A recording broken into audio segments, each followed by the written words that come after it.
Welcome to the Heads Together podcast. I'm your host, Jill Mokes, and you can see me if you're on YouTube. How exciting is that?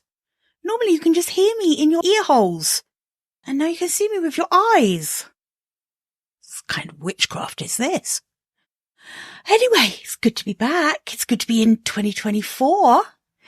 This week's episode, I want to talk to you about this constant craving that we have for validation, for approval, and the way that we invite judgment around what we're doing unnecessarily, in my opinion. This can be just one of the most limiting things that you do as you try and grow your business. Okay. And that is experimenting with something. And then, like a meerkat, your head is popping up for that validation. I need that instant feedback. I need the instant gratification of someone telling me I've done a good job. I need the gold stars. Right? And don't get me wrong, I am vulnerable to this as much as the next person, right? Because we do love to hear the validation, don't we? But honestly, it can be incredibly limiting. It can be incredibly stifling to creativity. And I want to talk to you about how you can work through this need for it and maybe just try and liberate yourself a little bit from that. Let's dive in. Welcome to the Heads Together podcast. I'm Jill Mokes, and I am obsessed with cutting through the noise when it comes to growing your business. Each week, via intimate coaching conversations and inspirational stories, I share what it really takes to get the results you want in a way that feels right to you. I am all about attracting higher ticket opportunities, building authentic relationships, and creating the abundant, full-fat version of your dream business. I mean, how many of us have beavered away creating a light version of what we really want? The thing is, I honestly believe when you're outstanding at what you do, there is no limit to what you can achieve. So, are you ready to put our heads together and make it happen? Let's go.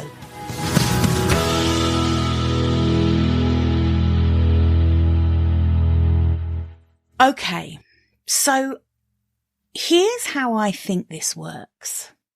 I think we fall into one of three categories when it comes to craving approval and validation.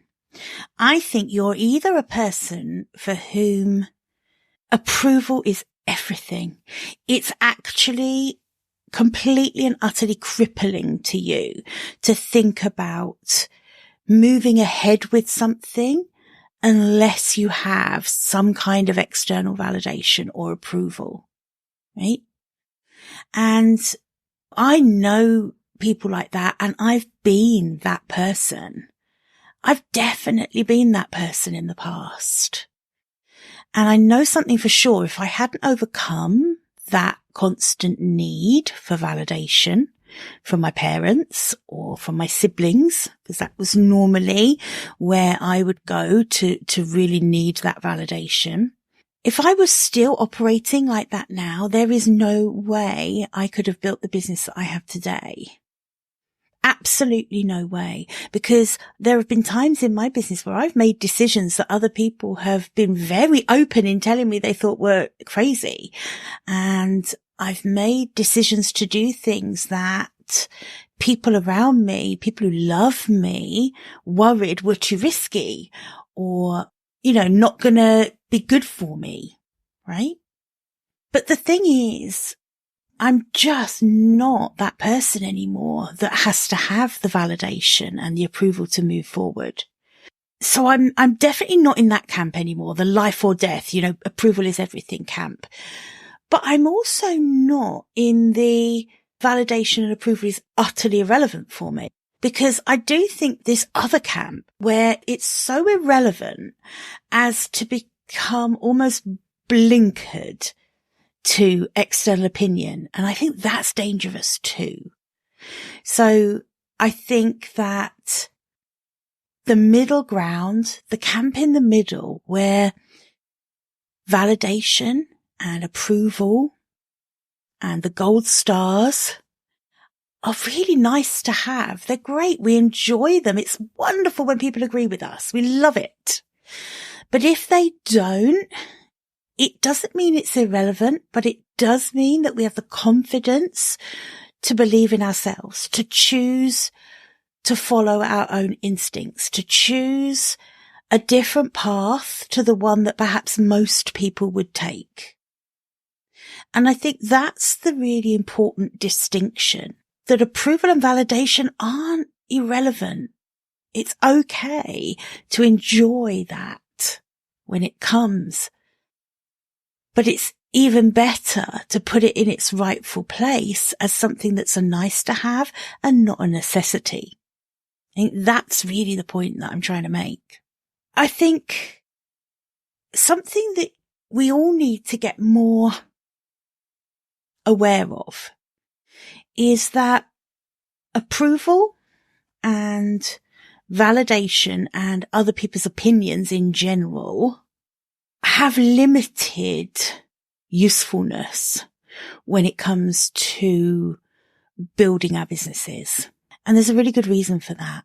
And that is that unless that other person shares your exact same vision, shares your exact same set of core values, shares your exact same mission, they are not going to be looking at what you're doing, the decisions you're making, through the same lens that you are.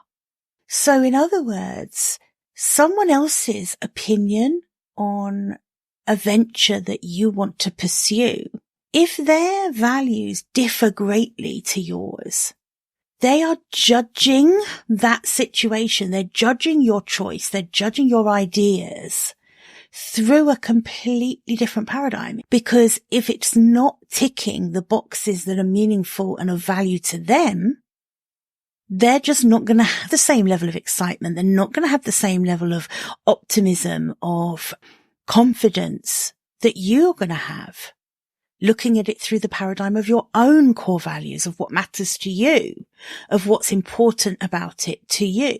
So that's really important. It also means that any feedback that you get from other people who aren't necessarily completely aligned with what you're trying to do or don't completely understand what you're trying to achieve, their feedback is normally going to be either too generous or too harsh.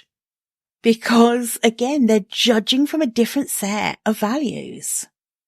So it's illogical to think that their feedback is going to be completely objective and a benchmark that you should be setting your course by. The relevance and the importance of other people's opinions really varies massively depending on how aligned they are with you and your mission and your vision and your values. Okay. So that's one thing. The other thing that I want to kind of remind you of is that often we say, don't we, that we have this fear of being judged. Okay.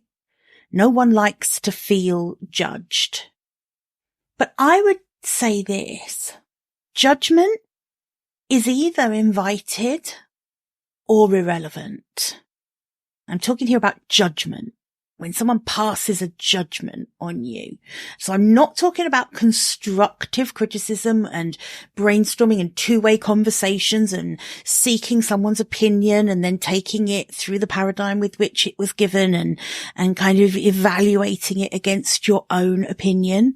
I'm not talking about that. I'm talking about judgment.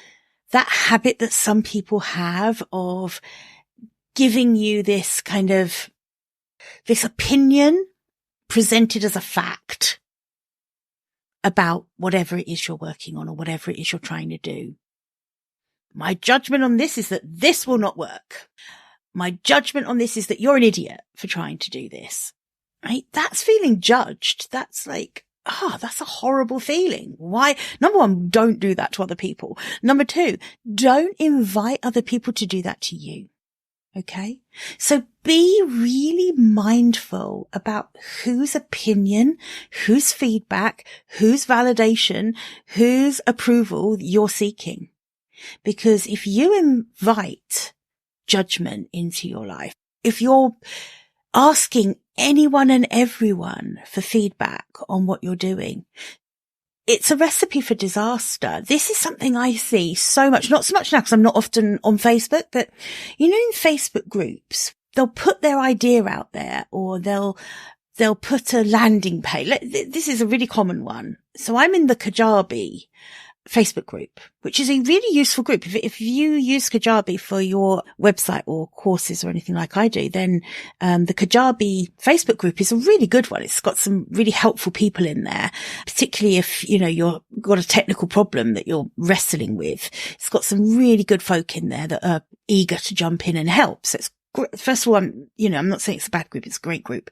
What really breaks my heart sometimes is that people who have clearly worked really, really hard on crafting their landing page or sales page or whatever it is will post a link to it in the group and ask for feedback just from everyone and anyone. And I can just see how soul destroying it must be when there's like 72 comments on their posts, ranging from this is the best thing I've ever seen in my life to this is an absolute joke. Surely you haven't published this. They've just invited this absolute avalanche of judgment onto themselves. And it's not helpful in any way. It's really not helpful. Now, that's not to say that same person doesn't need some help and support, but I don't think it's in any way helpful to seek it in that way. So be more mindful about who you are seeking opinions from. This is where it becomes incredibly useful to be part of a community that you really trust and that's full of people who are more aligned with you. I also have a mastermind group, which gives an opportunity for my private clients to come to know each other, and we meet every week. And I can honestly say that feels like a really safe, valuable place to be able to seek opinions, seek feedback without inviting in judgment. There's such a difference. There really is such a difference. So I would really urge you to try and find a community or surround yourself with some kind of circle of people who you really trust, who have an affinity with the way you look at things, the way you look at the world, the way you look at your business, what you're trying to achieve in your business. Surround yourselves with those people, and you're much more likely to avoid the judgment and actually just start being among people who are going to give you a little more of an objective opinion and a little more of a supportive feedback if that's what you want. But I still would urge you to limit even that. I think there comes a point when if you genuinely want the success that you say you want, you have to choose yourself for it. You have to claim it. You can't keep waiting for someone to rubber stamp your application. It doesn't work like that. You have to be confident enough to say, I so believe in what I do. I so believe in the change I can bring about, the impact I can have, the service I can provide. I'm making other people's opinions way less relevant, and I'm trusting my own gut. I'm trusting my intuition to move forward. It's a non-negotiable. choosing yourself for success as an entrepreneur is a complete non-negotiable. If you don't choose yourself, I will guarantee no one else is going to choose you. There's no one coming along to scoop you up. And if you need that, then entrepreneurship might not be for you. It's harsh, but that could actually be the truth. It could be that if you can't move forward without validation, then you just don't believe in yourself enough to be successful. And I want you to have wild success. So as a coach, I'm always asking myself the question, how do I best coach my clients to choose themselves for the success that they say they want? How do I best do that? And it's something that I work with all my clients on from time to time, because it's so important. That mindset, that confidence, backing yourself to win. Why not you? Why not you? That is my message to you this week. I want you to start getting really mindful and becoming very aware when this is happening, when you're asking for the gold stars, when you're inviting judgment in. Become aware of when you're doing it and do it less, right? Because you don't need to keep doing it. You've got this. Before I wrap up this session, I just want to talk a little bit about something else that's going on, and that is the resurrection of Write Club.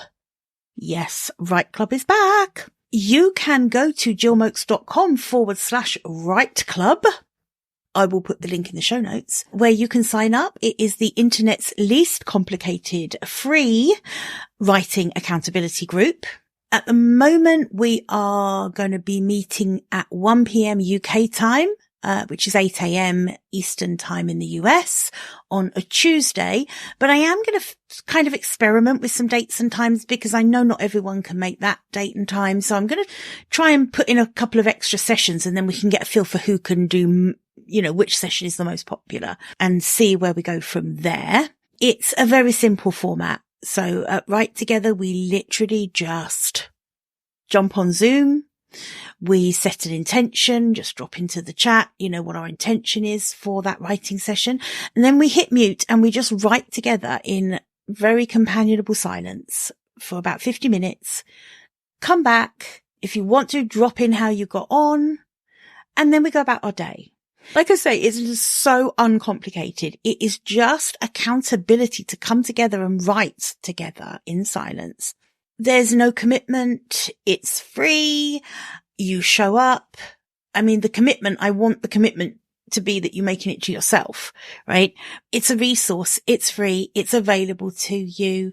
Come and join us. You can subscribe to the calendar and literally the Zoom link will be there. You just hop on and we write together. And it's a really lovely way of making progress in your writing project. So, whether you're working on a book, maybe you have a blog that you do, maybe you'll write a newsletter every week, or maybe you just are feeding that content calendar and you need to be batch creating some social media content, whatever it is.